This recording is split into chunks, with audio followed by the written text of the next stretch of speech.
Hello student, in this video we are going to discuss about some important facts related to viroids, prions and lichens. So here मैंने आपको एक video provide किया था जिसमें मैंने viroids को और उसके साथ में प्रियॉन्स को एक्सप्लेन किया था। इस वीडियो में हम वायरॉइड, प्रियॉन्स और लाइकेंस को अंडरस्टैंड करेंगे बट एनसीईआरटी के पॉइंट ऑफ द बेसिस पर। तो एनसीईआरटी में जो भी फैक्ट दिए हुए हैं इन थ्री कॉन्सेप्ट से रिलेटेड उसे हम अंडरस्टैंड करने वाले हैं। Let's moving forward about the viroids, prions and lichens. So here अगर आप यहाँ पर देखें, मैं आपको सबसे पहले एक्सप्लेन करता हूँ वायरॉइड्स के बारे में। वायरॉइड्स के बारे में यहाँ पर फर्स्ट फैक्ट है इनके साइंटिस्ट का नेम। तो साइंटिस्ट जिन्होंने सबसे पहले देखा था वायरॉइड्स को एज अ इन्फेक्शियस एजेंट, उनका नाम था टीओ डाइनर। ओके, इन्होंने सबसे पहले इन इन्फेक्शियस एजेंट्स को डिस्कवर्ड किया था पोटैटो स्पिंडल ट्यूबर डिजीज़ के फॉर्म में, और यहाँ पे इन्होंने बताया कि ये स्मॉलर होते हैं वायरस से भी। तो हम बात करते हैं जब वायरस की, तो हम वायरस में बोलते हैं कि सिर्फ टू थिंग्स प्रेजेंट होती है। एक तो होता है प्रोटीन कोट और दूसरा होता है न्यूक्लिक एसिड। अब ये न्यूक्लिक एसिड आइदर डीएनए या आरएनए हो सकता है, लेकिन जब हम बात करते हैं वायरॉइड्स की तो हम बोलते हैं कि ये सिर्फ और सिर्फ आरएनए प्रेजेंट होता है, इन्फेक्शियस आरएनए, और प्रोटीन कोट नहीं प्रेजेंट होता। तो सिंपल सी बात है कि ये होते हैं वायरस से छोटे।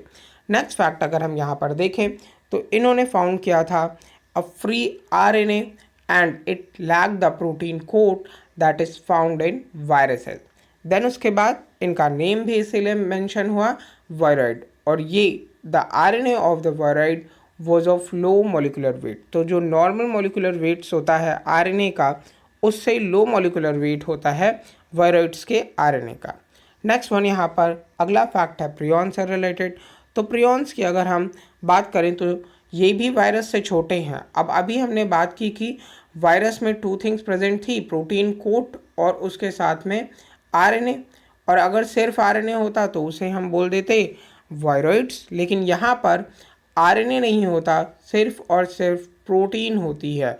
तो अगर protein as a infectious agent work कर रहा है तो इसे हम बोलते हैं प्रियॉन्स। ओके, तो यहाँ पर अगर हम प्रियॉन्स से रिलेटेड फैक्ट्स को अंडरस्टैंड करें तो यहाँ पर हम बोलेंगे कि ये कॉज करते हैं certain infectious neurological diseases. Neuron से रिलेटेड, नर्व से रिलेटेड जो डिजीज़ कॉज करते हैं वो होते हैं प्रियॉन्स, और ये ट्रांसमिट होती है due to a abnormally folded protein. तो पहले ही बताया कि प्रोटीन से रिलेटेड प्रॉब्लम है, तो यहाँ पर जो हमारी प्रोटीन प्रेजेंट है वो एबनॉर्मल बिहेव करेगी और एबनॉर्मली फोल्डेड होती है, तो उसे हम प्रियॉन्स बोलते हैं।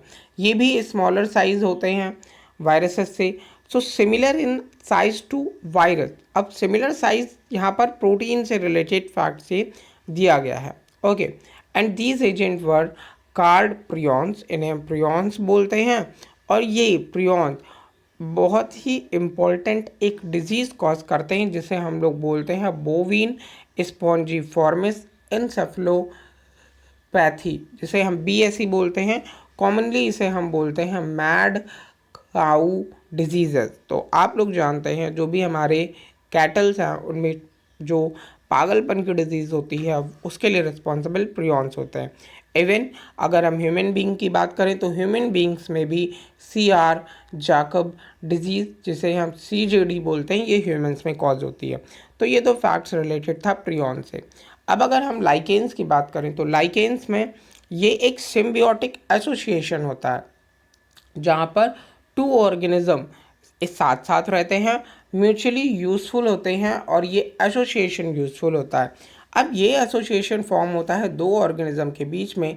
फर्स्ट ऑर्गेनिज्म होता है एल्गी और सेकंड ऑर्गेनिज्म होता है फंजाई। अब आप जानते हैं कि जो एल्गी है वो हमारा होता है photosynthetic, it means autotrophic organism है, वो अपने फूड का फॉर्मेशन खुद करता है। फंजाई की अगर हम बात करते हैं तो ये नॉन फोटोसिंथेटिक होता है, ये हेट्रोट्रॉपिक होता है, ये अपने फूड का फॉर्मेशन नहीं कर पाते।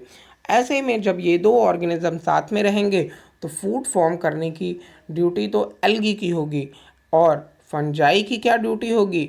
इनकी ड्यूटी होगी कि ये न्यूट्रिएंट्स जो भी मिनरल्स हैं, वाटर है, उसे एब्जॉर्ब करें। तो कुछ फैक्ट देखते हैं जो हमारे एनसीईआरटी में मेंशन है। तो एनसीईआरटी में मेंशन है the algal component is known as phycobiont and the fungal component is known as mycobiont. So students, आप जानते हैं अगर हम एल्गी की स्टडी की बात करते हैं तो एल्गी की स्टडी को हम बोलते हैं एल्गोलॉजी, या फिर हम एल्गी की स्टडी को बोलते हैं फाइकोलॉजी। तो ये जो फाइको वर्ड है ये कहाँ से आया है, इसका मीनिंग होता है एल्गी। ओके, और माइको बायोन्ट की अगर बात करें तो माइकोलॉजी होता है स्टडी ऑफ द फंजाई। तो इस तरीके से आप इनके फर्स्ट वर्ड से याद रखेंगे कि फाइकोबायोन्ट और माइकोबायोन्ट का मीनिंग क्या है। ओके, नेक्स्ट वन फैक्ट्स यहाँ पर समझते हैं। Which are autotrophic and heterotrophic. बिल्कुल, पहले ही मैंने बताया ऑटोट्रॉपिक और हेट्रोट्रॉपिक के बारे में।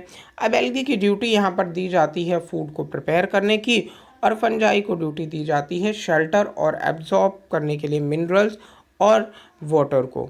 नेक्स्ट उसके बाद अगले फैक्ट्स यहाँ पर अगर हम देखें तो ये बहुत ही क्लोज और बहुत ही इम्पॉर्टेंट एसोसिएशंस होता है एक दूसरे के लिए, और लाइकेन नेचर में प्रेजेंट होते हैं और इनके बहुत ही इम्पॉर्टेंट वर्क भी होते हैं। लाइकेन्स को हम साथ में ही बोलते हैं good pollution indicator. It means कि ये बहुत ही अच्छे पोल्यूशन इंडिकेटर्स होते हैं, और बहुत अच्छे इंडिकेटर्स में मतलब एयर पोल्यूशन के इंडिकेटर होते हैं।